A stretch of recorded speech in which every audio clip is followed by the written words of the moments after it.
Today I'm talking about the story how I nearly ran over my friend while driving a car at age 17. This story is pretty insane, so sit back, relax, and get ready for this, because this is an insane one. This story starts off about 2 months ago on a Saturday morning. I was 16 years old at the time. I said 17 in the intro, but I'm just realizing now that at the time I was 16 years old. Now this time I have my L plates, which in Australia basically means that you can drive, but you have to have a supervising instructor, basically in the other side of the seat. Whether that be an adult or a sibling that has their full license, you can't drive on your own, but you can drive with an instructor basically. And then once you're 18, you can get your P plates, which basically means you can drive wherever you want, but you can't have more than one passenger in your car. It's pretty annoying, but like basically, well, once I turn 18, I can get my P plates. So about 2 months ago, my mate, we'll call this mate Brian. Brian is an 18-year-old who has his P plates, and he basically called me up one day saying, yo, Ricky, do you want to come go for a drive? Because at this point, this guy had his license for about 6 months, so he was basically driving everywhere, and he just wanted something to do. So I was like, hell yeah, bro, it's the holidays, why not? Let's just go do it. So Brian comes and picks me up, and I get in his car. I basically grab my bag and like my entire survival kit. Because to be honest, driving in Brian's car is like driving in a helicopter with someone who isn't even a qualified pilot. Like it's a risk, to be honest with you. Anything can happen in those sort of trips. So this all starts off well on a Saturday morning. So me and Brian basically just drive down the highway. We end up going to go get some food because it was about 10 a.m. So we went to go grab some Macca's breakfast. It was basically brunch at that point because I'd already had breakfast, but Brian hadn't had breakfast because the way his work schedule works is that he actually has to get up at like 4 in the morning to go work as like a delivery driver. And then he finishes by about 9 or 10. So basically he hadn't had any breakfast. So he's like, yo, let's go to Macca's and get some breakfast. So we went to Macca's, we ordered our food. We sat there for about, I want to say like 20 minutes. And then but by the time we got our food, it was probably about 11 a.m. We'll call this friend Daniel. So Daniel also lived in the same area as Brian. So it wouldn't be too hard for him to pick us up. So I hear Brian on the phone and Brian basically says, yeah, alright, we'll come pick you up. So I was like, who was that? And it was basically Daniel. So we were gonna go pick up Daniel a bit later. So we finish off our food and then we go pick up Daniel. So Daniel, like I said, lives probably like 2 streets away from Brian at this point. So Daniel goes over to Brian's house and Brian basically gets ready. It takes him like 20 minutes to get ready because it was, I don't know what he was grabbing, but he was grabbing a lot of stuff. So I ended up calling Daniel. I'm like, yo, bro, like, are you gonna get ready? Like what? We've been outside your house for like 20 minutes. He says, yo, man, like, just chill out. Like, I'm trying to get my stuff ready. Like, I'm trying to get my stuff ready. I say, what do you need to get ready? We're literally just going for a drive around town. Like, you don't need a lot. He said, yeah, bro, I need my bomb bag and my JBL speaker. I said, why do you need your JBL speaker? We're literally going around the car. Now, one thing you should know about this guy, Daniel, is that he loves his speaker more than literally anything. If he goes anywhere, he's going to bring his speaker and start playing some random music. I'm not going to play in this video what music it is because I'll probably get copyright claim, but I'm guessing you guys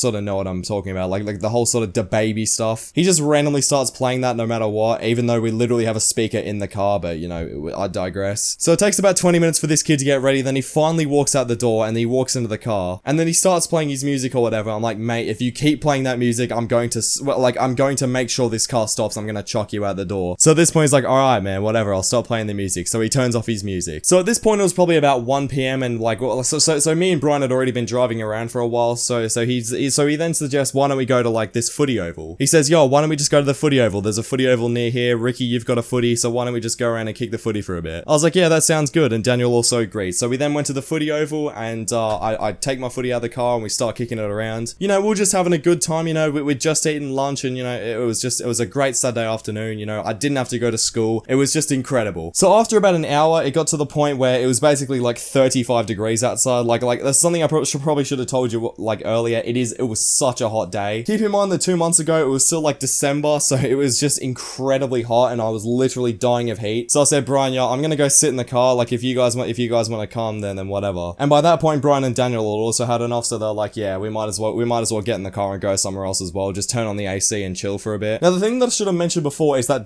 not only brought his speaker, but he brought his bum bag, which is basically like this little pack where you can just put like small items in there. A lot of gangsters or eshays in Australia, like, I don't know why, but they always wear them, like, whenever they're in town or whatever. And Daniel was one of those kids that basically just brought bum bags everywhere for no reason. It's so inconvenient. It's literally just a strap that goes around your shoulder, and all you can carry is like a tube of toothpaste. Like, it's not really efficient. So anyway, we all get in the car, and I noticed out the corner of my eye, I saw this kid's bum bag still on the footy field. And I made the decision to not tell Daniel because I thought it would be very, very funny. Now, a lot of you watching this are probably thinking I'm just an asshole for doing that. Like, why would you do something like that? Why wouldn't you tell him? I mean, it could get stolen, couldn't it? Well, the thing is, right, is that this was a very rural oval and there was basically no one there, so it's not even like it really mattered anyway. So this kid's bum bag is still sitting out there, and we're all finishing off like some KFC. So I'm pretty sure we went to go KFC and then we came back. So we came back and we were gonna go out and kick the footy again. And Brian's like, you know what? I think we should probably just go back to my house. And I said, yeah, that's a good idea. And Daniel also agreed. So Kyle basically just he got in his car, he turned on the gas, and then we started moving outside and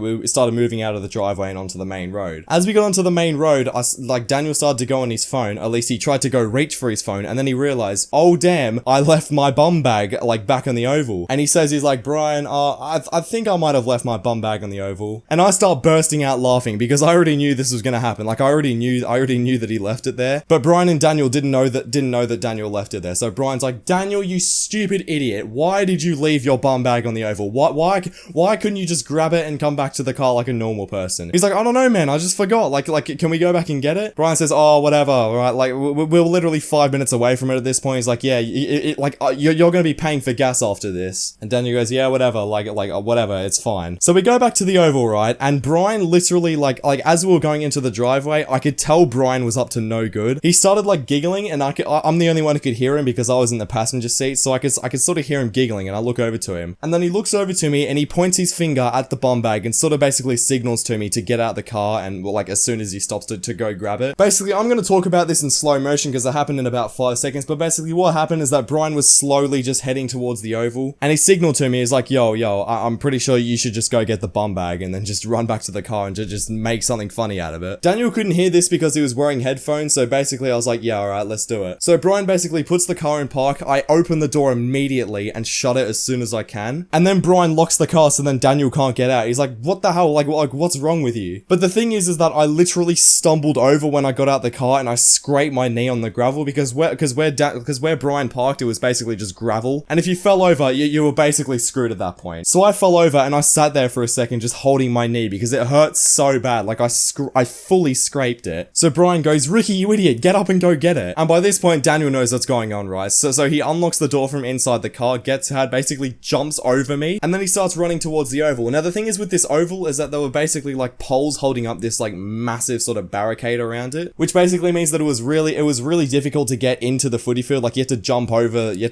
this fence, or you could just slide underneath it. So by this point, Daniel was probably about 10 meters away from this fence, and he was running full pelt because he knew that I was trying to go grab his bum bag as well. And I was like, oh hell no, you are not grabbing that bum bag. So me being 30 meters away from the bum bag was probably the worst state I could be in. So I then start sprinting. Like I don't think I've sprinted this hard in my life. Now the thing is with Daniel, right, he's not the most athletic person in the world. Now I wouldn't say he's overweight, like he's pretty skinny, but he's not really the most athletic kid. So he was running towards the fence, right, and I could tell that he was going to slide underneath it. So what I did is I pelted over to him and I grabbed him by the shirt and I basically just pulled him back a little bit, basically making me go even faster than I already was. And then I did an absolutely elite athletic move. So one thing I should probably tell you is that I used to do athletics since I was about 6 years old, and basically my peak event was like the 100-meter hurdles. For those of you who've seen the Olympics or just know anything about athletics, you basically know that the hurdles is the event where you basically jump over like it's basically like a 100-meter sprint, but you're jumping over like these little barriers. So I saw that fence and it basically looked like the perfect height to hurdle over, so I literally hurdled that fence perfectly. Like I floored it. I put one foot over the other and I was over that hurdle in probably about 0.3 seconds. I was literally making world record pace, and at this point I'm pretty sure Daniel fell to the floor. I couldn't really see because I was so focused on grabbing the bum bag. Now how footy fields work is that there's basically these goalposts and there was 4 of them, right? And the bum bag was right next to the goalposts. So I run over the bum bag and I grab the bum bag and I also grab the goalpost as well, and I literally swing around it. By this point Daniel had slid underneath the fence, so he was really starting to catch up to me, because if there's anything that pumps this kid's adrenaline, it's the fact that someone else has his bum bag. So he starts full pelting it towards me, and by the time he gets about 10 meters away from me, I'd already swung around the pole and I was already coming back to clear the fence again. So I got to the fence and I flawlessly hurdled the fence, and by that point Daniel had fell over at the pole, and I saw him fall over. I'm like, yeah, that's hilarious. And this was so funny that Brian in the car had literally laughed so hard at the fact that we'd both fallen over trying to get this kid's bum bag that he literally opened the door like from the driver's seat and got out and started laughing on the gravel. Like he was literally rolling on the floor laughing. So I decided to take advantage of this situation and then basically push Kyle away from the driver's seat, and I got in the driver's seat. Now the thing about Brian's car is that it's a manual car, meaning that I need to meaning that there's 3 sticks on the bottom, like there's an accelerator, a brake, and some gear changing thing. I don't know what the stick's called, but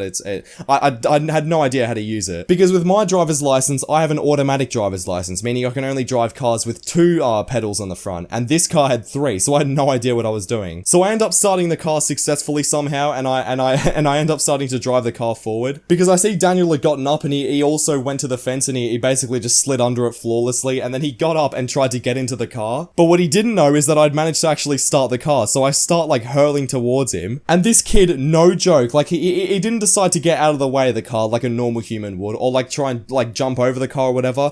This kid jumps on the hood of the car and just starts like banging on the hood, trying to get me to stop the car because he wanted his bum bag so bad. So at that point I put the car in reverse, and at that point I was literally driving a car I didn't know how to drive and I shouldn't legally be driving, and I had this kid Daniel on the hood of the car basically trying to get his bum bag back. Now before you all start saying that I'm being a stupid, illegal and unsafe driver, keep in mind, right, that this was on like a completely rural paddock, like I said before. Like this oval was so rural that I don't think anyone has been there before. So I wasn't really doing anything too bad, considering that I wasn't really putting anyone in danger. But I start driving with this kid on the hood of my car, and then I realized that Daniel was on the hood of my car because I didn't actually think he was. I thought he'd moved out of the way, so I kept driving, and then I realized that he was, and then I immediately stopped. So Daniel ends up getting off the car, and then he starts falling to the floor, like basically laughing his head off, and then so do I. It was the funniest thing I've ever seen. But it also could have gone very dangerously. So moral of this story is, don't drive cars that you aren't allowed to or don't have the license for, and just don't be stupid. Overall, this is a really funny story time. If you guys want to see more stuff like this, let me know in the comments down below. Subscribe to the channel and like the video if you want to see more story times. If you want your story time to be featured in a video, go to my Instagram at @GliderGuyYT and you can submit your story time and I might read it off in a video. Anyway, thank you all for watching and I'll see you on the next video.